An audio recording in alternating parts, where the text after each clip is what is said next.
Entendu au bureau. Bonjour à tous, je suis ravie de vous retrouver pour ce nouvel épisode d'Entendu au bureau, le podcast qui parle enfin des vrais sujets au boulot. Alors aujourd'hui, je vous propose de parler d'un sujet qui n'est pas nouveau dans la sphère des RH. Je vous propose de parler de recrutement. En fait, tous les jours avec mon équipe, j'entends des phrases du style encore une erreur de casting, c'était pas le bon profil, on s'est trompé, il fait pas l'affaire. Vraiment autant de phrases qui montrent que, le recruter finalement, c'est difficile et ça reste difficile.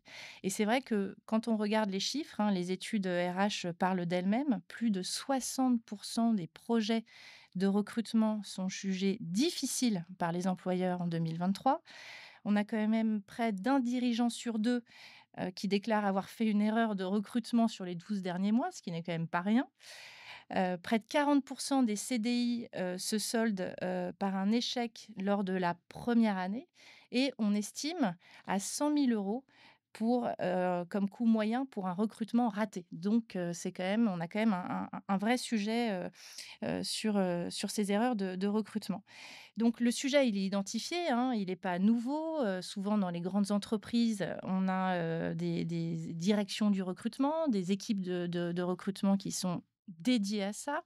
On a même aussi évidemment des entreprises qui font appel, à des cabinets de chasse de tête, pour, je dirais maximiser, les chances, de réussite, de leur recrutement et pourtant, les chiffres restent là. Pourtant recruter, ça reste difficile. Et c'est pour ça que je voudrais qu'on en parle en fait, aujourd'hui. Alors pourquoi ça reste difficile? Pourquoi on continue de se planter, clairement? Pourquoi il y a des erreurs de casting? C'est le sujet que je vous propose d'aborder, aujourd'hui avec Aurélien Boutodou, qui est conférencier et formateur à l'école du recrutement. Salut Aurélien, Salut merci Marie. beaucoup d'être là, ce soir, avec moi. Avec plaisir.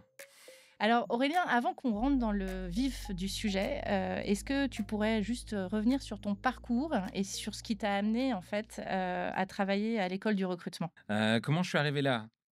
Très concrètement, moi je suis tombé dans le recrutement, comme beaucoup de gens en fait, autour des années, 2010. En gros, j'ai démarré d'abord en cabinet de recrutement. J'ai travaillé pendant à peu près 2 ans en cabinet. Ouais, Initialement, je me destinais vers un poste RH et pendant mes études, on m'a forcé à faire un stage en tant que vendeur. Et j'ai beaucoup apprécié l'expérience de la vente, l'expérience de discuter, qu'est-ce qu'ils voulaient, leur proposer le bon produit. Et je me suis dit: «Tiens, est-ce que je peux retrouver une expérience comme ça dans le monde, des ressources humaines?» Et ça m'a orienté vers le recrutement. Et donc je me suis dirigé pour des stages, des premières expériences vers le monde du recrutement. J'ai démarré en cabinet, par les métiers du sourcing, vraiment les métiers de la chasse, de la recherche de candidats, qui est un domaine qui est très obscur pour beaucoup de gens de l'extérieur. C'est très mystique. Les gens se disent: «Oh là là, les chasseurs, les gens qui viennent trouver des profils» et cetera. Au quotidien, c'est un travail assez répétitif de se dire: «Ah bah, je vais aller faire mes recherches, trouver des profils» et cetera. J'ai commencé par ça et j'ai bifurqué, dans ma carrière vers un domaine qui est connexe au recrutement, qui est celui de la marque employeur. Et j'ai d'accord. été d'abord chargé de communication, puis responsable marque employeur. Et donc vraiment moi le cœur de mon parcours dans le recrutement, ça a été: comment je peux faire pour convaincre des candidats de rejoindre une entreprise? J'ai commencé en tant que chasseur avec cette réflexion-là de comment je fais pour convaincre une personne que j'approche de venir chez moi, et ensuite, de manière plus large, à comment je construis des messages de recrutement, comment je construis des stratégies de communication qui vont donner à des candidats envie de rejoindre l'entreprise dans laquelle je travaille. Et il y a 6 ans de ça, j'étais manager d'une équipe, responsable de la marque employeur d'un gros cabinet de conseil, que je peux citer, d'ailleurs, Accenture Oui. pour la France. Et j'avais vraiment ce ressenti d'être déconnecté du terrain. Vraiment de pouvoir mettre en place des projets, faire des choses. Et s'est présentée l'opportunité pour moi de faire un peu ce pas de côté et de devenir formateur. C'est comme ça que je suis arrivé à l'école du recrutement il y a 6 ans maintenant, ça me semble incroyable de dire ça. Mais oui, là, début 2025, ça fera 6 ans que je suis à l'école du recrutement. Et c'est comme ça aujourd'hui que je me retrouve à enseigner, pas que la marque employeur, et plein d'autres disciplines, et en particulier l'entretien, l'évaluation de profil, qui est l'un des principaux sujets, je pense qu'on va évoquer aujourd'hui pour se dire qu'est-ce qui fait qu'on rate un recrutement. C'est ça. Il y a plein de choses, mais ouais, vraiment pour moi, quelques éléments clés qui vont faire que ça peut foirer, quoi. Alors du coup, Aurélien, pour toi, c'est quoi un recrutement raté? Parce que c'est assez subjectif finalement de se dire qu'un recrutement est raté. Je pense qu'il y a 3 grands cas de figure, dans lesquels je peux dire qu'un recrutement a été raté. Le premier, c'est, le cas de figure où on intègre un profil et que, en règle générale, dans le cadre de la période d'essai, mais tu l'as cité, directement dans la première année, ce profil-là va faire le choix de partir. C'est-à-dire que cette personne-là va décider de mettre fin à cette nouvelle opportunité et soit d'aller trouver une autre opportunité ou de revenir là où elle était avant, ce qui arrive parfois aussi, Ouais. pour des profils. Mais vraiment, ça, c'est le premier cas d'échec. C'est, moi, ce que j'appelle un échec de promesse. C'est-à-dire, la personne, elle est arrivée dans sa nouvelle opportunité, dans cette nouvelle entreprise, avec une idée de ce qu'on allait lui offrir, de ce qu'elle allait pouvoir obtenir, de Ouais. ce qu'elle allait pouvoir réaliser, et elle finit par partir parce qu'elle n'a pas trouvé la promesse qui lui a été faite. En confrontant la réalité de ce qu'elle a obtenu avec la promesse qu'elle avait eue dans le recrutement, il y a eu un décalage entre les 2 et la personne est partie à cause de ça. Ça, c'est vraiment le premier cas de figure qui me semble être le plus, un des cas les plus fréquents. En tout cas, et la traduction de ça, c'est dès qu'on a une rupture d'essai, une rupture de période d'essai de l'initiative du salarié, pour moi, c'est un symptôme de ça, un symptôme de ce décalage entre la promesse et la réalité. Le deuxième cas de figure, c'est ce que tu as dit dans l'intro, l'erreur de casting. C'est vraiment, on a évalué la personne dans le processus, on a estimé que cette personne avait les compétences nécessaires et sur le terrain, ça s'est pas traduit. Heu et ça donne lieu à deux résultats très concrets. C'est soit on met fin à la période d'essai de la personne ou on arrête son contrat dans la première année, soit un cas de figure un peu plus douloureux, souvent quand j'échange avec des managers, c'est-à-dire que la personne, elle est correcte, mais loin d'être exceptionnelle, mais il y a pas nécessairement de catastrophe et du coup, juste on a quelqu'un qui est là, quoi. Et ça, c'est aussi une erreur de casting. C'est de se dire: «On a recruté quelqu'un», c'est pas un échec total, mais c'est pas ce qu'on avait espéré obtenir en lançant le recrutement. Donc ça, c'est ce cas d'erreur de casting où on se dit: on est passé à côté de quelque chose, soit parce que la personne n'était pas au niveau et qu'on a dû s'en séparer, soit au final, on n'est pas à la hauteur de ce qu'on aurait espéré obtenir en termes de résultats, heu générés par la recrue qu'on a faite. Et il y a un dernier cas de figure qui est qui est terrible pour moi parce qu'il est invisible. Ce dernier recrutement raté, c'est lorsqu'on recrute quelqu'un qui fonctionne, mais sans le savoir, on a éliminé quelqu'un qui aurait pu être plus performant que cette personne-là. Ce qui n'arrive jamais, bien sûr. Ah bah, ce qui arrive probablement tout le temps, mais qu'on ne perçoit jamais, en Ouais, je fait. suis d'accord. C'est vraiment cette histoire on fait des choix quand on recrute. On le fait sur la base des informations qu'on a pu collecter, lors des entretiens, par rapport aux critères qu'on s'est fixés et cetera.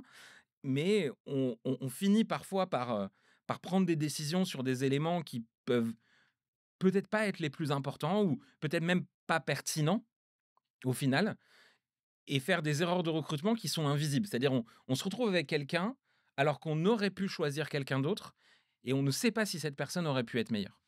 C'est ça, je pense, la pire erreur de recrutement, c'est celle-là. Mais elle est invisible, donc on ne sait pas si elle a eu lieu. Alors, pour toi, comment tu expliques les chiffres que je citais en introduction? Parce que, je veux dire, les entreprises dépensent quand même une énergie folle dans les processus de recrutement. On fait des fiches de poste détaillées, on fait, passer énormément d'entretiens, on sollicite des cabinets de chasse de tête, il y en a même qui passent des tests de personnalité, Mmh. qui font des business case. Enfin, je veux dire, on fait quand même en sorte que ça soit pas raté, ces Ouais, ouais, ouais. recrutements. Donc comment est-ce qu'on peut expliquer ces chiffres selon toi? Il y a alors le premier que tu as cité, c'est, le fait que, on a le sentiment qu'il y a des difficultés à recruter.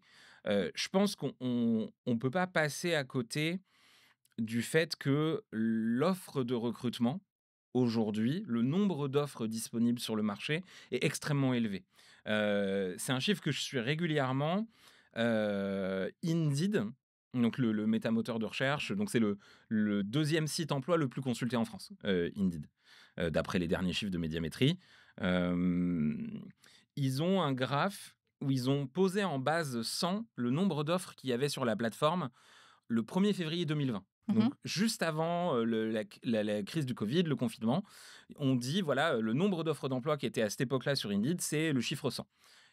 Et je ne sais pas si, nos auditeurs se souviennent de février 2020, c'est pas la crise économique. On est dans un boom de croissance ininterrompue pour plein d'entreprises. Il y a énormément de recrutement à cette époque-là sur le marché. Aujourd'hui, alors j'ai les chiffres en tête de août 2023. Cette base de 100, on est aujourd'hui entre 130 et 140. C'est-à-dire qu'il y a 30 à 40 d'offres en plus qu'en février 2020. C'est-à-dire que l'offre potentielle sur le marché est extrêmement importante. Ce qui veut dire que chaque entreprise est potentiellement, alors évidemment avec des variantes sur les bassins locaux d'emploi, les typologies de métiers, Oui, bien sûr. mais il y a une concurrence extrêmement forte sur le marché du travail pour les salariés potentiels. Et après, au-delà de cet effet de compétition qui crée, je pense, ce sentiment de difficulté, c'est-à-dire est-ce qu'on arrive à attirer assez de candidats? Une autre statistique, c'est que je crois qu'on a en moyenne, sur les offres d'emploi, si on fait la moyenne des candidatures sur l'ensemble du marché, il y a 0,5 candidatures par annonce. Oui, ce qui est vraiment, Ce qui est nul. qui est nul, ouais. C'est-à-dire que, on a vraiment une disparité totale entre des employeurs qui sont extrêmement visibles, Mmh.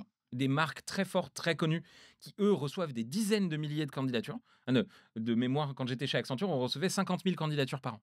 Ouais, c'est colossal. Voilà, c'est immense. Et de l'autre côté, des dizaines, des centaines, des milliers d'entreprises qui ne reçoivent quasiment rien quand elles postent des offres, quand elles cherchent à attirer des candidats, qui n'ont absolument aucune candidature. Et du coup, nous, on a tendance à dire que on ne cuisine qu'avec ce qu'on a dans son frigo.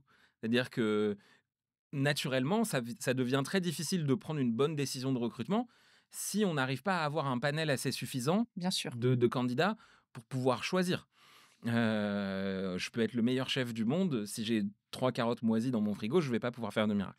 Hem, Ça, c'est le côté attractivité, qui traduit cette difficulté à recruter. Et de l'autre côté, il y a, les échecs de recrutement.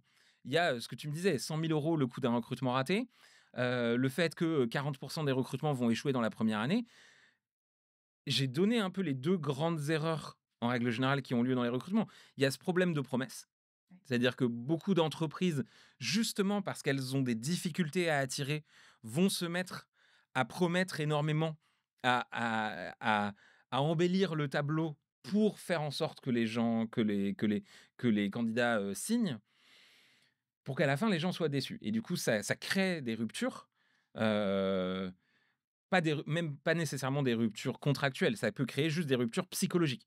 Quelqu'un qui se dit: «Bah, c'est pas ce qu'on m'avait promis et puisque ce n'est pas ce qu'on m'a promis, pourquoi j'irais faire des efforts?» Je disais ça, on se retrouve avec ce salarié, on dit le terme qu'on utilise beaucoup, c'est désengagé, qui n'est plus aussi investi qu'il aurait pu l'être. Donc ce que tu dis, c'est qu'il faudrait peut-être que les boîtes, en fait, soient plus transparentes ou en tout cas, maquillent un peu moins la mariée Il y a un vrai Je trouve qu'il y a une vraie opportunité à faire 2 choses. La première, c'est déjà de valoriser plus concrètement qu'est-ce qu'un candidat ou une candidate aurait à gagner à nous rejoindre. ouais, Aujourd'hui, tu prends 10 offres d'emploi sur le même métier. Si les auditeurs et les auditrices veulent faire le test, vous pouvez ouvrir 5 offres de comptable. Vous entrez dans n'importe quel moteur de recherche d'offres d'emploi comptable. Vous ouvrez 5 offres de comptable. Si vous enlevez la mention du nom de l'entreprise, vous ne saurez pas faire la différence entre les 5 annonces. C'est des fiches de poste. C'est des descriptifs concrets de quelles sont les missions, mais les missions d'un comptable d'une boîte à une autre, il y a probablement peu de variations, même un recruteur, même un directeur financier, enfin, peu importe le niveau de responsabilité. Aujourd'hui, le recrutement se présente comme un descriptif, en disant, bah, voilà pourquoi, voilà ce que vous allez faire, mais à aucun moment on ne dit, voilà ce que vous avez à gagner à faire ça chez nous plutôt que chez quelqu'un d'autre. c'est vrai. Donc il y a déjà un déficit de valorisation des bénéfices à rejoindre une entreprise. Donc ça, c'est un premier axe. Et il y a cette notion de transparence qui est aussi de comprendre pour qui je ne suis pas fait. C'est-à-dire que nos entreprises ne doivent pas chercher à plaire à tous les candidats.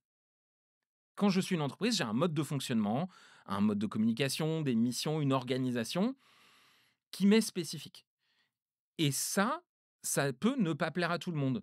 Quand je travaillais chez Accenture, je travaillais dans une entreprise extrêmement processée, extrêmement cadrée. Ce type d'environnement ne va pas plaire à tous les candidats. Et donc, on gagnerait à être plus conscient dans nos communications de pour qui on n'est pas fait, en fait. De comprendre pour qui on n'est pas fait, qui ne se plaira pas chez nous, et à le communiquer plus clairement. Moi, quand je travaille en formation avec des clients, on les encourage à réfléchir aux raisons de ne pas rejoindre l'entreprise. Hein, ce poste n'est pas fait pour vous si vous n'avez pas envie de travailler de telle manière ou si vous n'appréciez pas telle contrainte. Typiquement, moi, en tant que formateur aujourd'hui, bah, je dois faire énormément de déplacements. Bah, il faut l'exprimer clairement. Ce poste n'est pas fait pour vous si vous n'êtes pas prêt à vous déplacer environ 20 à 30 de votre temps, à ne pas être chez vous, à rester en dehors de chez vous. Voilà. Et on laisse les gens, au final, se positionner par rapport à ça. Ce qui nécessite d'être hyper transparent, Mmh, en fait, et c'est vraiment, je pense, aussi un changement de mindset que tu proposes. Parce que pour certaines boîtes, c'est qui cherchent justement, c'est la guerre des mmh, talents, veulent attirer, mmh. veulent attirer.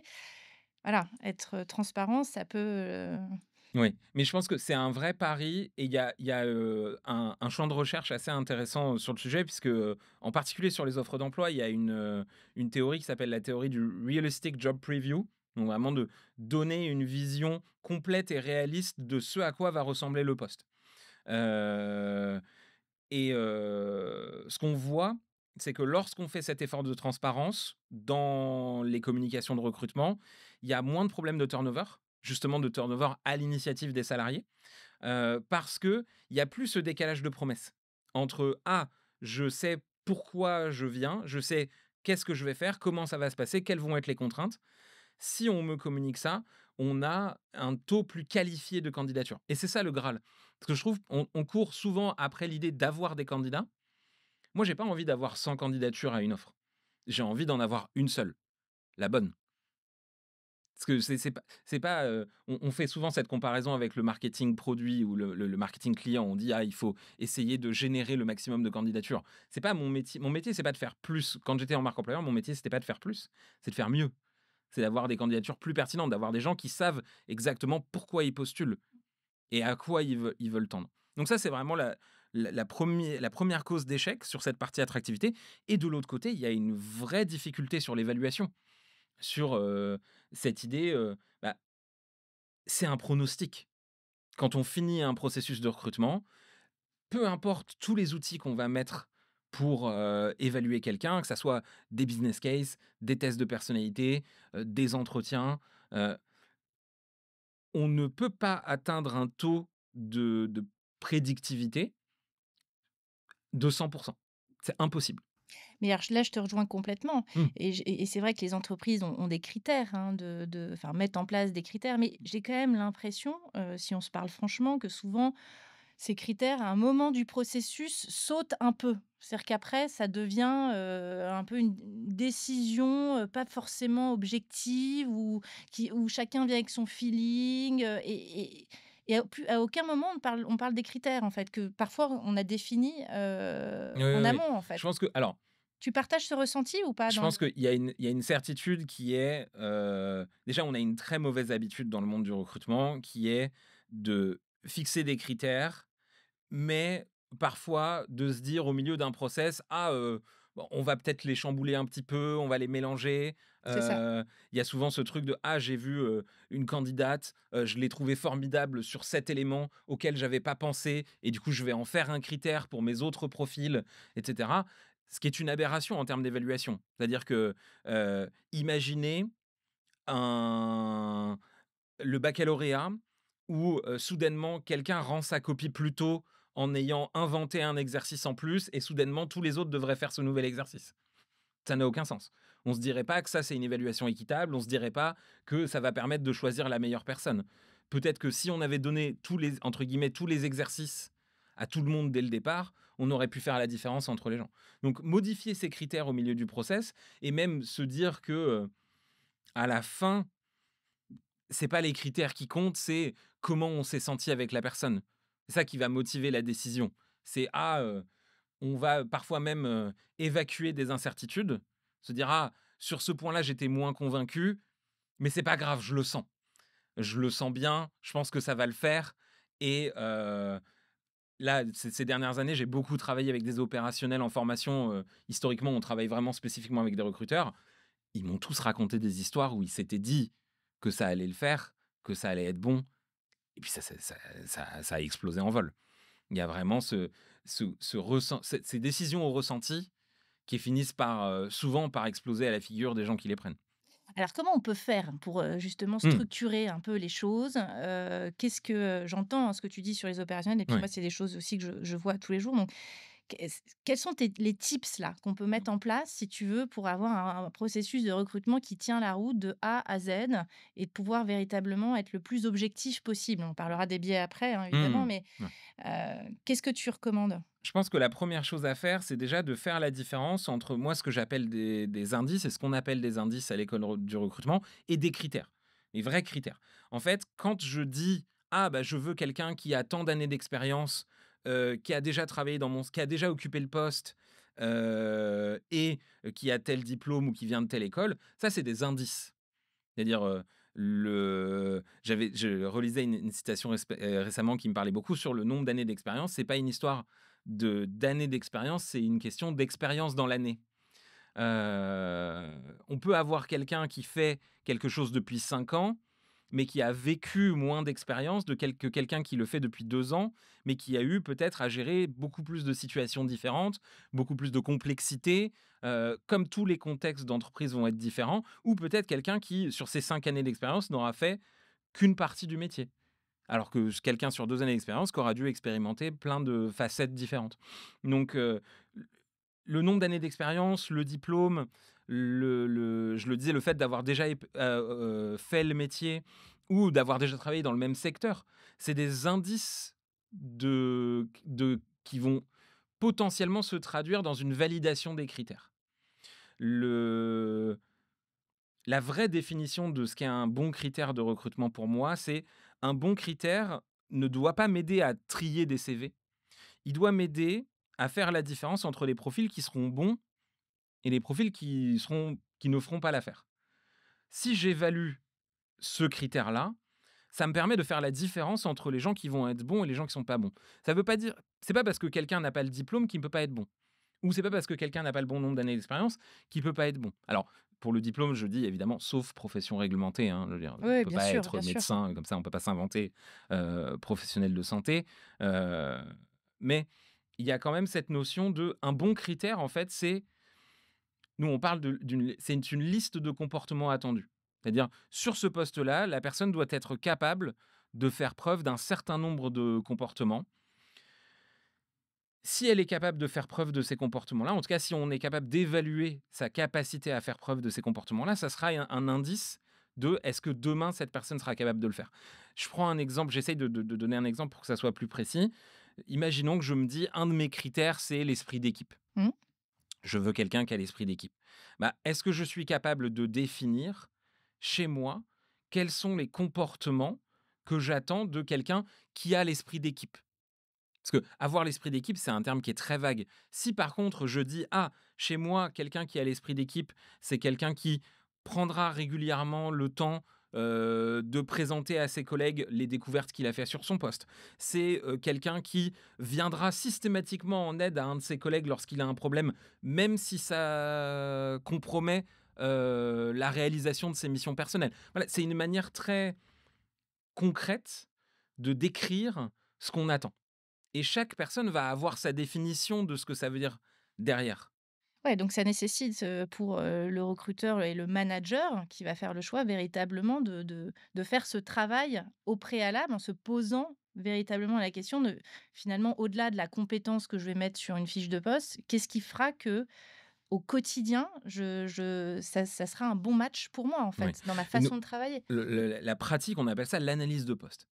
C'est vraiment je dois analyser mon poste Mmh. pour comprendre quels sont les comportements qui vont amener à des succès ou quels sont les comportements qui vont amener à des échecs. Heu, un outil qu'on utilise et qu'on enseigne en formation, c'est la méthode des incidents critiques. Donc, Mmh. qu'est-ce que c'est qu'un incident critique? C'est une situation qu'on a pu observer directement sur le poste où quelqu'un s'en est particulièrement bien sorti ou particulièrement mal sorti. Donc, un opérationnel va voir ces situations au quotidien. Il va observer les membres de son équipe et il va voir potentiellement des gens qui, dans certaines situations, s'en tirent particulièrement bien. Je prends un exemple, un commercial qui gère particulièrement bien un client qui est vague dans son besoin, qui dit ah, oh, je ne sais pas trop ce que je veux, etc. Et un commercial qui va questionner, qui va reformuler, qui va potentiellement bien comprendre les besoins et qui va faire une super vente derrière. Si moi j'observe une situation comme ça, pour comprendre qu'est-ce que je veux obtenir d'un commercial demain, je vais décortiquer cette situation. Je vais me dire: «D'accord, c'était quoi la situation c'était quoi le contexte? Qu'est-ce que cette personne a fait? Qu'est-ce que mon salarié a fait concrètement? Quels sont les comportements dont il a fait preuve? Ah, il a questionné le client. Quel type de questions il a posé? Quand il a reformulé, comment il a posé ces questions pour obtenir les reformulations? Comment il a présenté son offre? Comment il a questionné sur les besoins?» Et en décortiquant des vraies situations sur le poste de réussite et d'échec, on va comprendre qu'est-ce qu'on veut reproduire. Ouais, donc ça prend du temps, en fait. Oui. Là où en général, les entreprises, toujours: «Il me faut quelqu'un là, pour, en général après-demain».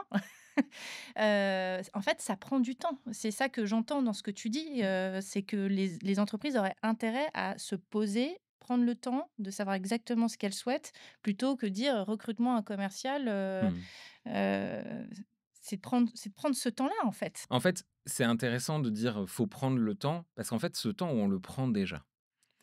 C'est juste nous, on a l'habitude de dire: «On ne gagne jamais de temps en recrutement, on le dépense juste en amont ou en aval». Mmh. Si tu ne prends pas ce temps de définir clairement tes critères, tes attendus, les comportements que tu veux observer ou même juste définir, ta proposition de valeur. Qu'est-ce que j'ai à offrir à un candidat? Derrière, qu'est-ce qui va se passer? Tu vas faire passer des entretiens si tu as pas bien défini tes critères, tu vas faire passer des entretiens à des gens. Tu seras peut-être pas convaincu parce que tu savais pas vraiment ce que tu cherchais, Mmh. concrètement. Donc tu auras du mal à prendre une décision. Ce qui veut dire que, tu vas prendre plus de temps pour voir plus de monde. Tu vas solliciter ton équipe recrutement plus souvent pour t'envoyer d'autres profils. Ce qui veut dire que pour l'équipe recrutement, c'est un effort, il est pas linéaire, l'effort de trouver des candidats. Il est exponentiel. Parce que si tu me donnes un cahier des charges qui est de me dire: «Ah, j'ai besoin», quand on va chasser des candidats, on le fait sur la base des indices. On ne peut pas se baser sur autre chose. Trouve-moi des gens qui ont entre 3 et 8 ans d'expérience, si possible qui ont déjà travaillé dans le secteur, qui occupent déjà le poste ou en tout cas qui ont telle compétence ou qui maîtrisent tel logiciel ou tel outil, et cetera, et cetera.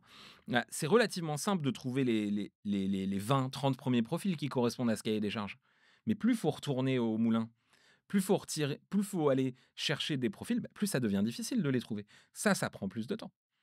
Donc à nouveau, ça prend plus de temps, je vais faire plus d'entretiens, je vais mettre plus de temps à me décider et potentiellement une fois que je me décide, j'ai un risque beaucoup plus accru de me tromper. Et je vais me planter et je vais reprendre du temps pour refaire un Pour autre tour. redémarrer.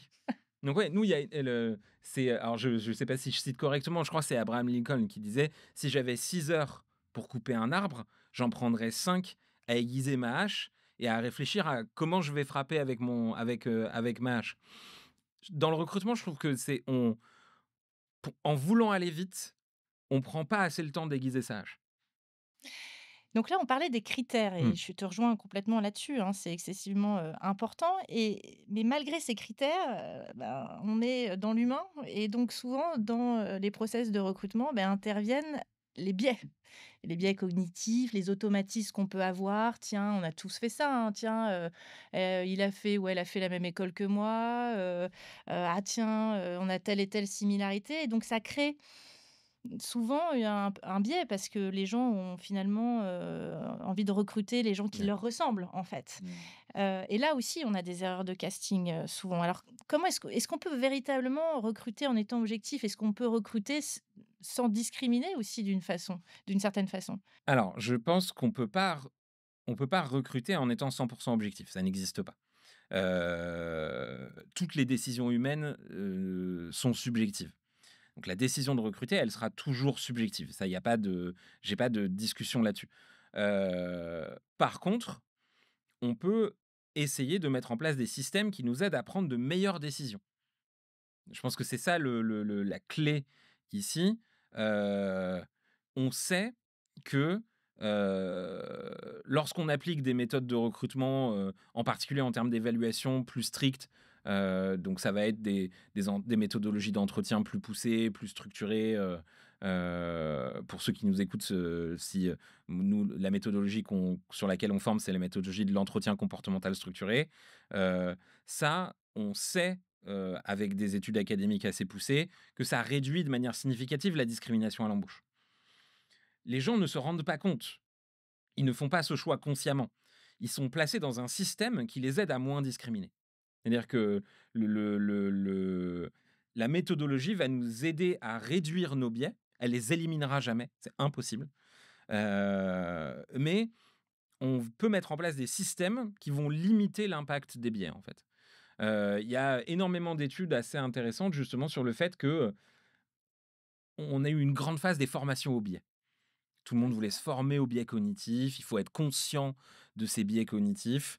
Il y a énormément d'études qui essayent d'évaluer l'efficacité de ces formations en termes de non-discrimination et qui voient peu d'impact, en fait. Être conscient de ces biais ne nous aide pas à être de meilleurs évaluateurs. Heu, c'est triste à dire. Pourtant, c'est déjà ça. Alors oui, c'est des formations qui fonctionnent très bien parce que intellectuellement, c'est des formations qui sont intéressantes. Les gens ont plaisir à venir à des formations au biais, ils trouvent ça stimulant, ils se disent: «Ah bah oui, j'ai découvert des choses, j'ai trouvé ça hyper intéressant», mais heu, on constate peu d'impact après en termes de pratique s'il n'y a pas un changement de, paradigme sur comment je fais mes entretiens, comment je construis mes entretiens si je n'ai pas de méthodologie derrière, ça a quasiment pas d'impact. Ça a même parfois un impact négatif sur la discrimination. Parce que les gens se pensent immunisés. «Ah c'est bon, j'ai été formé au biais, du coup, je discrimine pas» et ils se rendent encore moins compte des biais qui rentrent dans leurs décisions. Et est-ce que les recruteurs, ils appliquent cette méthode? Alors, il y a, en termes de méthodologie, je pense que c'est quelque chose qui est encore assez peu répandu Ouais. sur le marché. C'est-à-dire que on les recruteurs souffrent du fait que la profession n'a pas de parcours de formation officiel. Il y a pas de master de recrutement. Heu, il y a des masters RH qui incluent des cours de recrutement et dans un master RH, s'il y a plus de 15 heures de recrutement, c'est un miracle, Mmh. concrètement. Et alors, je pense que là, tout le monde sera potentiellement de cet avis, mais posez-vous la question: est-ce qu'en 15 heures, vous seriez capable de maîtriser une discipline aussi complexe que le recrutement? Dans toutes ses facettes, rédiger une offre d'emploi, aller chasser des candidats, faire passer des entretiens, 15 heures, c'est rien. C'est rien. Nous, quand on a essayé de créer il y a quelques années une formation initiale au recrutement. Sur un an, on a fait 420 heures de formation, pas 15, 420. Et on a eu le sentiment d'arriver à quelque chose qui commençait à être à peu près correct pour faire un socle. Même pas sans discuter de faire quelque chose d'avancé, de faire un socle de pratique. Donc, il y a une vraie opportunité de se former à l'évaluation. En particulier de se former aux techniques d'entretien, et je le redis, je redonne les mots-clés, je trouve que c'est le début de l'apprentissage, de savoir quels mots aller chercher. Renseignez-vous sur ce qu'est un entretien comportemental et un entretien comportemental structuré. Heu, Ça va vous ouvrir énormément de portes sur les savoirs, qui vont vous être utiles. Donc ouais, il y a un déficit de formation qui est évident.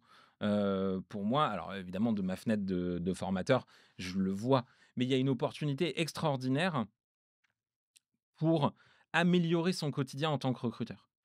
Et puis pour les managers aussi, parce que moi j'ai Mmh. l'impression que les managers, ils sont dans les boîtes, on leur dit: «Bah, reçois on t'a sélectionné, je sais pas, 6 candidats».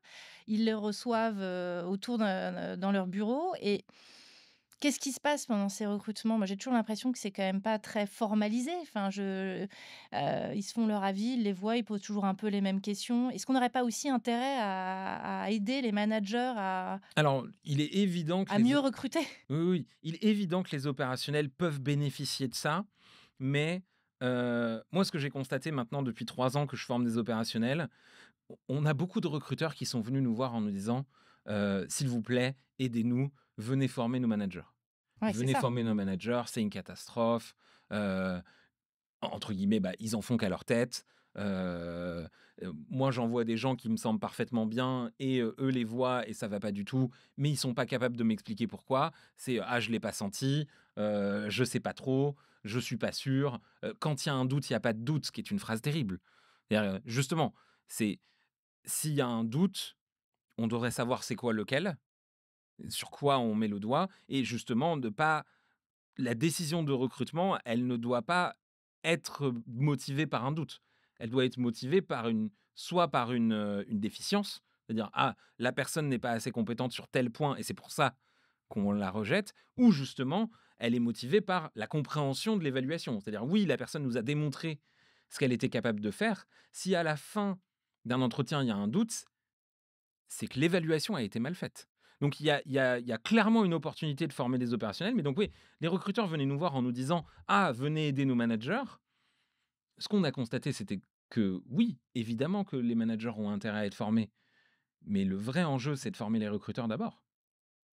Ouais, et justement, j'ai l'impression quand même, pour se parler franchement, que les Mmh. recruteurs ont souvent, dans les entreprises, c'est, considéré comme un service un peu administratif de: Mmh. «Allez, fais le tri des CV, vous nous proposez, des choses», mais souvent ils ont pas de poids derrière. Moi, c'est ça que je vois aussi Il y a souvent une dans les DRH, c'est ils ont du mal à aussi, faire passer leurs convictions oui, oui, en oui. disant: «Moi, je pense que c'est le bon candidat». Enfin, là, il y a souvent un déséquilibre, très fort entre Il y a une le crise de manager légitimité. et Mmh. le professionnel du recrutement, non? Il y a une crise de légitimité qui est liée à 2 facteurs, principalement pour nous.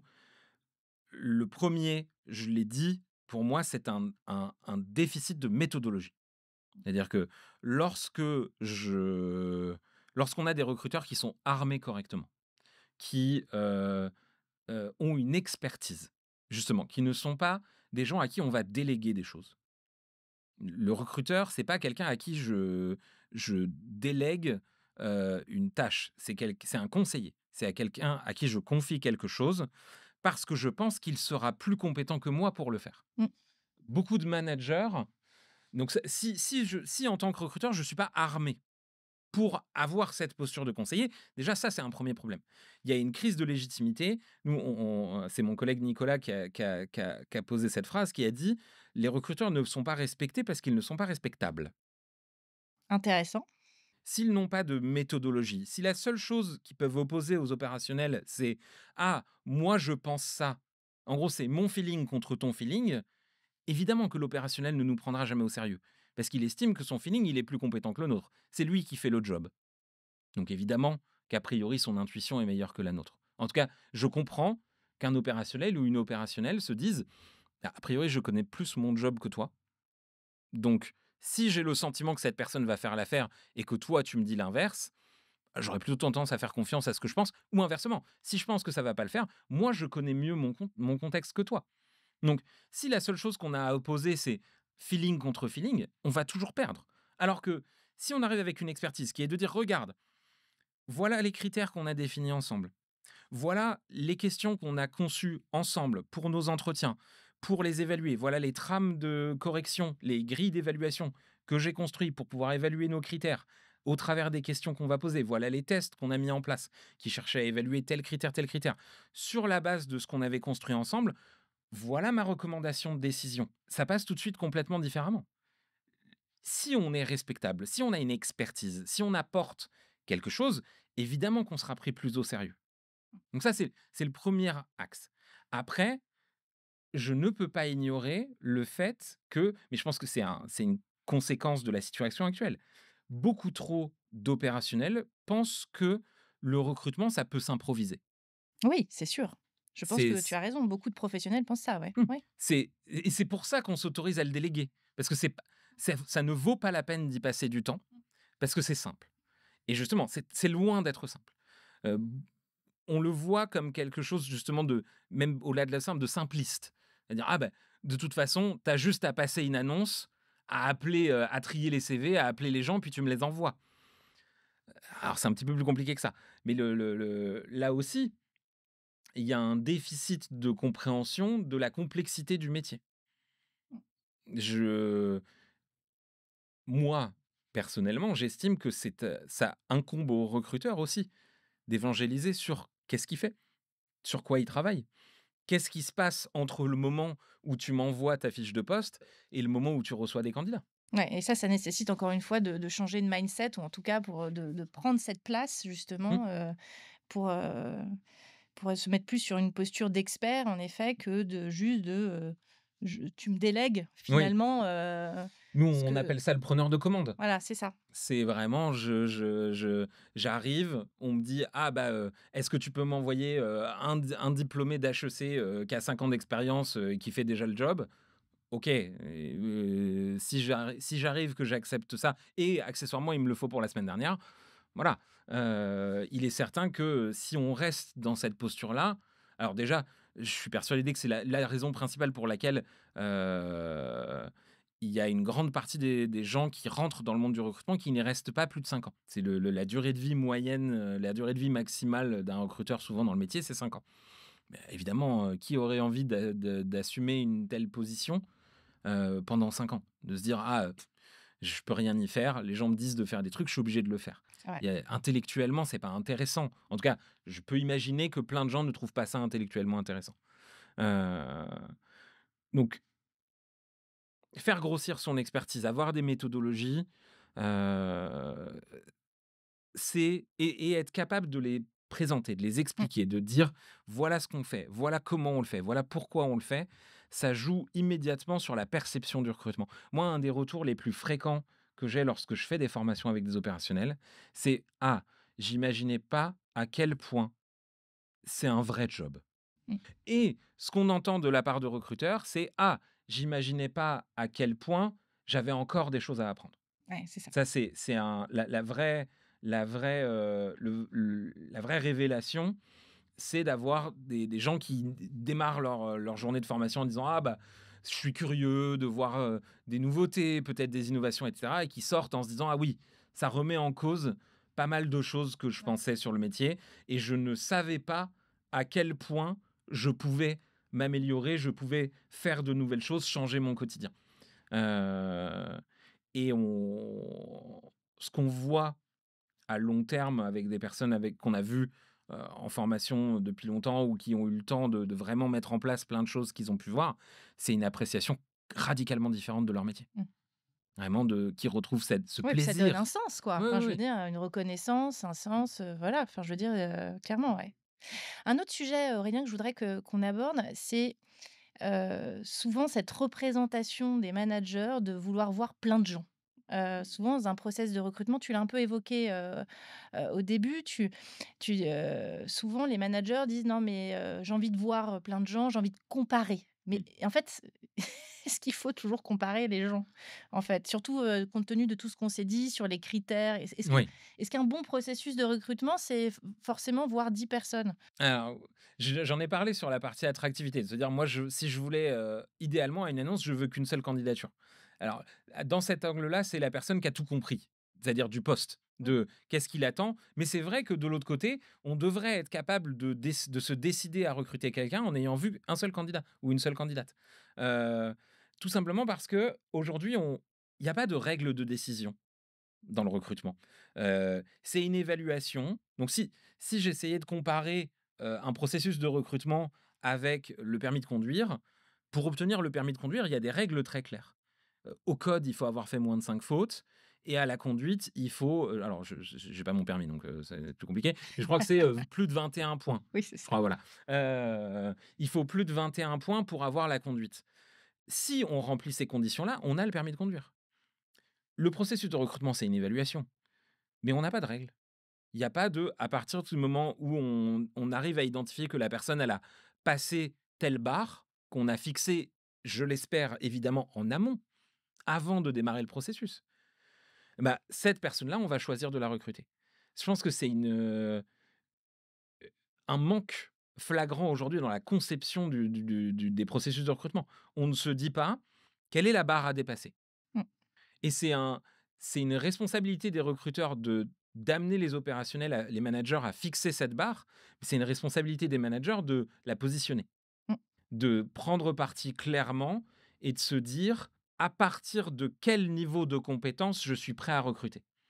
Il y a un concept dans le monde de la conception de produits qui s'appelle le MVP, le Minimum Viable Product.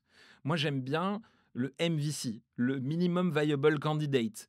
C'est-à-dire à partir de quel niveau je suis prêt à me décider à recruter en termes de compétences évaluées et validées. Alors évidemment, c'est très difficile de se positionner là-dessus si on n'a pas des méthodes d'évaluation dans lesquelles on a confiance. Si j'ai le sentiment que mon entretien, il est au feeling, que j'ai pas des critères précis, que j'ai pas pu évaluer correctement le niveau de la personne sur mes différents critères, c'est très difficile de prendre cette décision-là ou même de fixer la barre.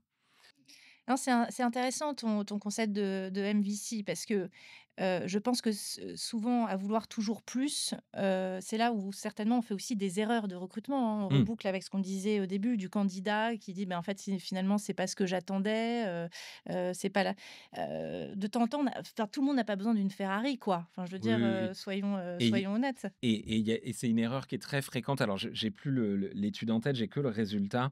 Heu, on on a demandé à des opérationnels de regarder et d'évaluer si, au niveau de critères qu'ils demandent, sur un nouveau recrutement, est-ce qu'ils recruteraient les membres actuels de leur équipe? Et la statistique qui ressort, c'est de 39. Donc 39 des équipes actuelles seraient recrutées si on fixait aujourd'hui les standards de recrutement qu'on fixe sur les candidats du passé. Donc c'est de se dire, en tant que manager, j'ai potentiellement et surtout de se poser la question, j'ai potentiellement des gens très compétents dans mon équipe que j'aurais pas recrutés avec les standards que je fixe aujourd'hui. On a tendance souvent à mettre la barre trop haut. Mmh. Heu et un point qu'on n'a pas évoqué, c'est qu'en l'absence de cette barre, bah, on est obligé de se décider avec ce qu'on a. C'est-à-dire, si j'ai pas fixé de limite à dépasser pour prendre ma décision, bah, naturellement, je peux pas je suis obligé de voir beaucoup de gens. Parce que là, c'est de la psychologie du choix. C'est très Oui, difficile bien pour sûr. un être humain de choisir s'il a moins de 3 options. Peu importe le sujet. Si j'ai moins de 3 options, c'est très difficile de me positionner sur quelque chose. Donc je peux pas me décider si j'ai vu un candidat ou 2 candidats. Il faut m'en voir, en règle générale, je crois que c'est entre 3 et 7 pour, que le cerveau puisse se dire: «J'ai assez d'éléments de comparaison pour prendre une décision». Ou en tout cas, parmi ces choix-là, c'est facile de me décider. Au-delà de 7, ça devient plus compliqué. Si je dois choisir entre 10 personnes, j'aurai autant de mal à choisir que si je dois choisir entre 2 personnes. C'est le paradoxe de la psychologie du choix. Mais, si je dois comparer les gens entre eux, bah, je peux me tromper, tout simplement parce que peut-être que parmi tous les gens que j'ai vus, personne ne dépasse la barre. Mais je finis par me décider en prenant le meilleur ou la meilleure du lot, alors que j'aurais dû en choisir aucun à l'intérieur de tout ça. Donc c'est la difficulté quand on réfléchit à ces prises de décision, c'est en l'absence d'une règle claire, bah, parfois la meilleure décision, c'est de pas recruter, au final. Alors, est-ce que c'est parce que justement, il y a pas toujours des règles claires qu'on a toujours des pratiques comme le piston qui reviennent assez régulièrement dans les boîtes? Selon toi, si le cadre était plus clair, il y aurait moins de pistons ou comment tu vois les choses? Je pense qu'il y a une notion de, sécurité, tu vois? Quand on Le piston, c'est juste une recommandation. C'est-à-dire on m'envoie quelqu'un qui m'est recommandé par quelqu'un d'autre. D'une certaine manière, la cooptation est une forme de piston, tu vois? Genre, sans parler vraiment du truc caricatural de, vraiment, j'ai, le neveu de machin, de mon client super important qui me demande un stage et du coup, je vais lui filer un stage. Mais vraiment cette idée que, on fera plus confiance à quelqu'un qui est recommandé par quelqu'un d'autre et on se passera de l'évaluer aussi, strictement que si la personne entre guillemets était sortie de nulle part. Je pense que c'est une la cooptation, c'est un levier de sourcing qui est intéressant, qui est d'ailleurs relativement efficace en termes de performance future. Les gens qui sont issus de la cooptation ont en règle générale tendance à mieux performer que des candidats qui viennent d'autres sources. mais je sais pas nécessairement c'est lié à des évaluations indirectes. C'est-à-dire qu'une personne qui fait déjà partie de l'entreprise a réussi à se projeter en se disant: «Je pense que cette personne-là s'intégrera bien, dans la structure». Hem, mais parfois, je pense que ça dédouane d'une responsabilité d'évaluer et de se dire: «Est-ce que cette personne-là, si elle n'avait pas été pistonnée, est-ce qu'on l'aurait recrutée?» Mmh. Ouais, donc il y a quand même derrière tout ça une notion un peu aussi droit à l'erreur, quoi. Je veux dire, on n'a pas envie de se planter. En fait, on n'a pas envie de se planter et pourtant on se plante. Et alors moi c'est un rappel que je fais en formation, c'est que tout ce qu'on enseigne, c'est pas une baguette magique. Il y a pas de monde dans lequel on ne fera plus d'erreurs de recrutement. C Je l'ai dit tout à l'heure, il y a aucune décision 100 objective. Hem, Ce qu'on peut faire, c'est réduire le nombre d'erreurs qu'on va faire, en fait. Mmh.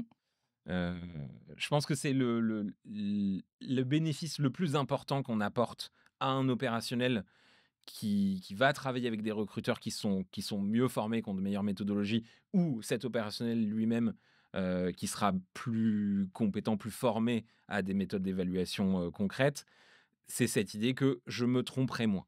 Mmh. Je vais réduire mon turnover, je vais réduire ce que je disais, les recrutements ratés liés à l'évaluation. C'est-à-dire cette personne que j'ai recrutée qui s'est plantée, ou peut-être que j'aurais été capable de faire la différence entre cette personne correcte et cette personne excellente que j'aurais écartée parce que peut-être je l'ai pas bien senti. Ou, un autre sujet qu'on n'a pas abordé, c'est des gens qui sont écartés parce que ce ne sont pas des bons candidats. Dans le sens où les gens qui peuvent être mal à l'aise dans l'exercice de l'entretien, Ouais. pendant cet entretien-là, qui vont passer à côté, qui peut-être pour des raisons, personnelles, n'auront pas eu le temps de préparer aussi bien qu'ils le voulaient, et qui du coup vont faire mauvaise impression parce ils se seront pas ils n'auront pas excellé dans, j'allais dire l'exercice de courbette qu'est l'entretien de recrutement. Mmh. Et c'est un sujet que j'évoque régulièrement en formation, c'est, est-ce que vous connaissez quelqu'un dans votre entourage, ou parfois même, c'est soi-même, qui est passé à côté d'un entretien de recrutement, qui s'est complètement planté. On connaît tous cette personne. Je le dis la plupart du temps quand je le fais en formation, les gens disent: «Cette personne, c'est moi. Moi, j'en ai raté des entretiens». Est-ce que ça veut dire que vous n'êtes pas compétent?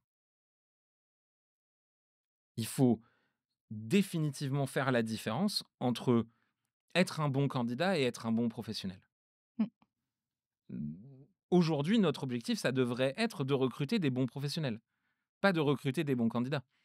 Oui, parce on peut avoir des bons candidats sur le papier qui se révèlent être, des professionnels, pas du tout au niveau après, Oui, oui, quoi. oui, Mmh. et c'est le piège de recruter des bons candidats. C'est-à-dire que quand on recrute les bons candidats, on recrute des gens qui peuvent être compétents et incompétents, si c'est ça notre seul critère, c'est-à-dire bien réussir les entretiens et qu'on n'est pas bien concentré sur l'évaluation des compétences. Bah, je vais recruter tous les gens qui sont bons en entretien. Dans ces gens-là, il y a les gens compétents, c'est super, et il y a des gens qui sont pas compétents, et c'est les escrocs, en fait. Les gens qui sont très bons dans l'exercice de l'entretien. Je pense que les métiers dans lesquels ça se retrouve le plus, c'est les métiers commerciaux. Il y a vraiment cette idée que, ah bah, évidemment, un commercial un commercial, ça doit bien réussir un entretien parce que c'est son métier. Sauf que c'est pas la même chose. Faire un rendez-vous client et faire un entretien de recrutement, les enjeux sont pas les mêmes, et il y a probablement plein de commerciaux compétents qui ont fait des mauvais entretiens. C'est-à-dire que si on se concentre uniquement sur la capacité à être un bon candidat, ce qui n'a pas de lien avec la capacité à être performant en poste.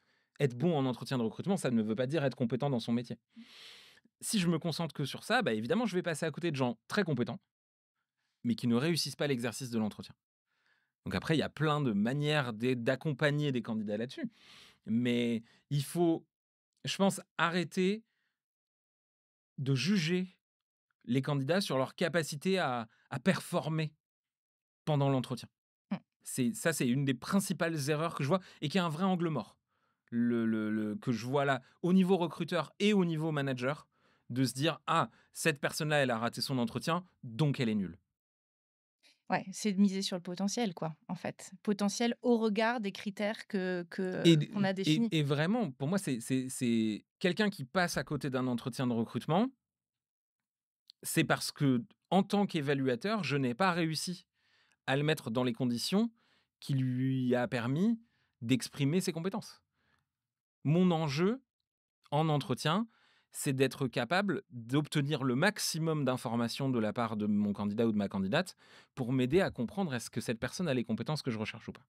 Ouais, donc on en revient au fait de justement être formé, être Mmh. accompagné, préparer ses entretiens et pas faire ça, Oui, je dirais, entre, 3 réunions, à regarder sa montre, oui. parce que peut-être que tout de suite, il y a pas le fit là en 5 minutes, et donc du coup déjà d'ailleurs même peut-être d'écarter dans sa tête assez vite la personne qu'on a en face parce Ah que oui. ça arrive.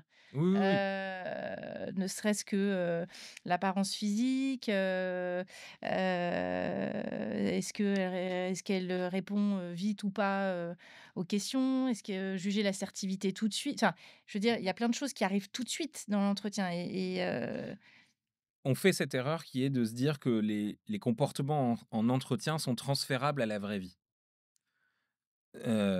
Si quelqu'un est stressé en entretien, il sera stressé, sur son poste. Si quelqu'un répond du tac au tac en entretien, c'est quelqu'un qui répondra du tac au tac, dans son contexte de travail après. Ça se transpose pas. Il y a trop l'entretien est un exercice extrêmement perturbateur. Les enjeux sont pas du tout les mêmes.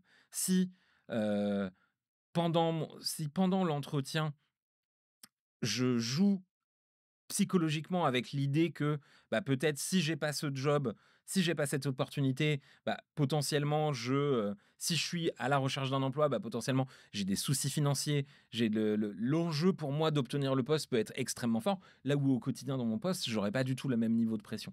Ou à l'inverse, quelqu'un qui va venir extrêmement serein parce qu'il est dans une situation professionnelle confortable, il ou elle n'a pas d'enjeu à obtenir ce poste, va être moins stressé et demain dans son contexte de poste aura peut-être beaucoup plus d'enjeux de ah, je reprends mon exemple de commercial, si je n'ai pas ce deal, je vais rater mes objectifs de ce mois-ci et qui du coup va avoir une pression qui sera beaucoup plus ouais. importante et sera stressé dans ce contexte-là et pas dans le contexte de l'entretien.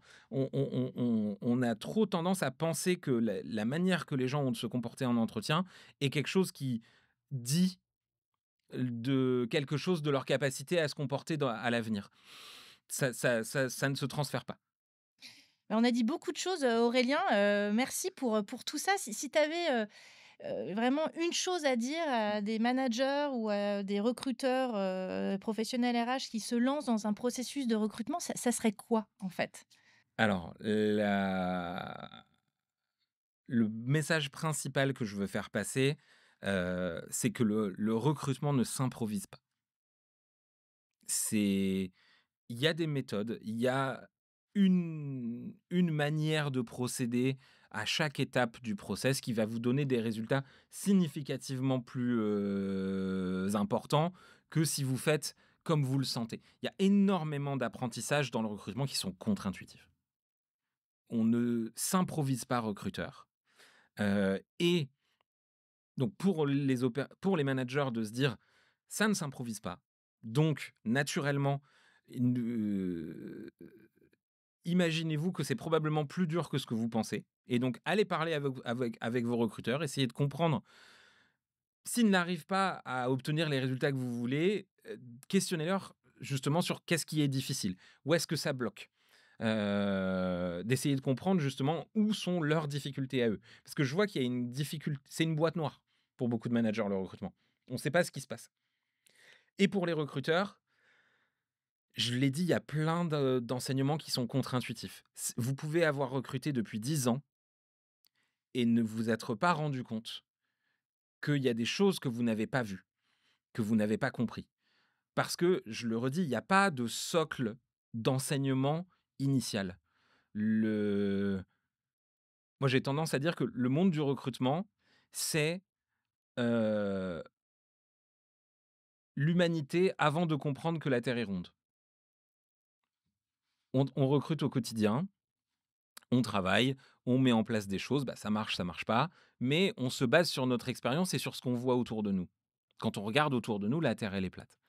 C'est sûr qu'on en est certain, ça fonctionne comme ça, c'est comme ça que les choses doivent fonctionner et je vois pas comment faire autrement. Sauf qu'en fait, il existe plein d'enseignements académiques, scientifiques, sourcés, recherchés, qui sont pas nouveaux. les théories sur les méthodologies d'entretien de recrutement, ça a plus de 50, Ouais, 60, 70 ans. Donc de se dire, peu importe l'expérience que vous avez sur le métier, faites l'effort d'aller challenger ce que vous faites aujourd'hui. Posez-vous la question de: est-ce que je pourrais faire différemment? Est-ce que je peux aller regarder d'autres manières de faire, d'autres manières d'envisager le recrutement? Et de se dire, peut-être de ne pas accepter la fatalité que les choses sont comme elles sont et qu'au final, le recrutement, ça doit fonctionner comme ça. Je suis persuadé qu'il y a plein de recruteurs et de recruteuses qui pourraient retrouver un amour incroyable pour ce métier si elles découvraient au final qu'il y a une meilleure manière de faire. Merci beaucoup Aurélien pour tous ces inputs, pour toutes ces recommandations. Je pense qu'il y a plein d'auditeurs qui vont pouvoir y penser, réfléchir et se dire ouais, qu'il est temps peut-être de prendre le temps de revoir ses pratiques.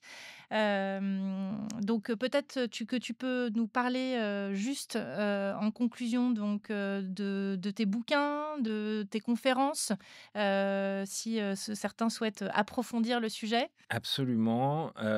La première recommandation que je vais donner, alors c'est un bouquin, il est pas de moi, il est de mon collègue, Nicolas Galita, qui est sorti cette année aux éditions Erol, qui s'appelle «Le recrutement ne s'improvise pas», qui était mon principal conseil pour le podcast.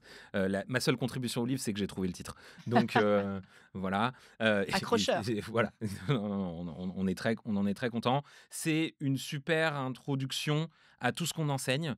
C'est un ouvrage qui a été conçu initialement principalement pour des recruteurs, mais qui a été lu par des managers qui nous ont dit qu'ils ont appris énormément de choses, donc qui se prêtent aussi à la lecture si on est manager, même s'il y a une partie de ce qui est enseigné dans le livre qui sera peut-être pas applicable directement. Enfin, je m'imagine pas des managers demain devenir chasseurs en appliquant les conseils du livre, mais sur les entretiens, sur réfléchir à ce qu'on a à proposer, sur le fonctionnement du recrutement, il y a plein de choses à apprendre.